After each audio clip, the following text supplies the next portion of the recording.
બધા જ તહેવાર બધા લોકોને ગમતા હોય, પણ નવરાત્રિનું કંઈક અલગ મહત્ત્વ હોય, સૌથી પ્રિય હોય. અને મનોરંજનની દ્રષ્ટિએ જોઈને તો એ સૌથી વધારે લોકોને મજા આવતી હોય. પણ એ વસ્તુની અંદર એક બે સિનારીઓ આપણે ડિસ્કસ કરી કે એક જે આપણી પ્રાચીન નવરાત્રિ હતી, તો ગરબાનું જે મહત્ત્વ છે, નવરાત્રિ ઉત્સવનું જે મહત્ત્વ છે.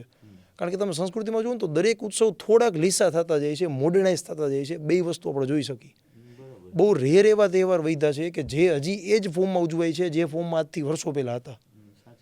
તો એ વાતથી જ આપણે શરૂઆત કરી કે જે રીતે તમે આવડું મોટું આયોજન રાજકોટની અંદર કરો છો, તો ક્યાંક ને ક્યાંક એ પ્રાચીન નવરાત્રિનું મહત્ત્વ એ જ આયોજનમાં જોડાયેલું રહેશે કે કેમ? ખરેખર તો જે આપણી નવરાત્રિ છે એનું પાછળનું એક નાનકડો અમથો એક ઇન્ટ્રો આપું તો કે ભાઈ મા દુર્ગાના 9 સ્વરૂપોની ઉપાસનાનું આ પર્વ છે. એટલે પાર્વતી માતાજીના 9 સ્વરૂપો. અને એ માતાજીએ જે અસુર જે છે મહિષાસુર નામના રાક્ષસને અસુરને જે વધ કર્યું, એ યુદ્ધ 9 દિવસ આવેલું અને 10મો દિવસ વિજયનો છે. એટલે 9 દિવસ પરંપરાગત માત્ર મા દુર્ગાના 9 સ્વરૂપોની ઉપાસના થાય છે. એ એક આપણી એક સંસ્કૃતિ છે.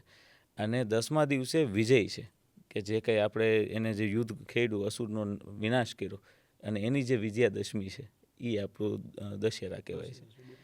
હવે આ એક પરંપરા આપણી નવરાત્રિના ગરબામાં, એટલે ગરબો છે એ શક્તિ સ્વરૂપમાં કહેવાય છે. કારણ કે ગરબાની અંદર જે જ્યોત છે એ માતાજીનું એક શક્તિનું સ્વરૂપ છે. એની ફરતે આપણી બધાની ઉર્જા, આપણે કંઈક કહેવું હોય, કંઈ આમ વ્યક્ત કરવું હોય તો એ રાહડા રમીને આપણે કરી શકીએ એમ.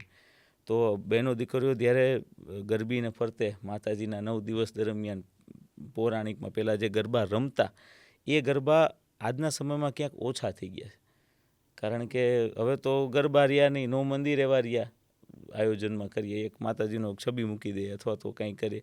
આમાં પ્રાણ પ્રતિષ્ઠા હોય છે કે માતાજીની શક્તિ, જે ઉર્જા હોય છે એ 9 દિવસ હોય, જે અમે અનુભવી છે.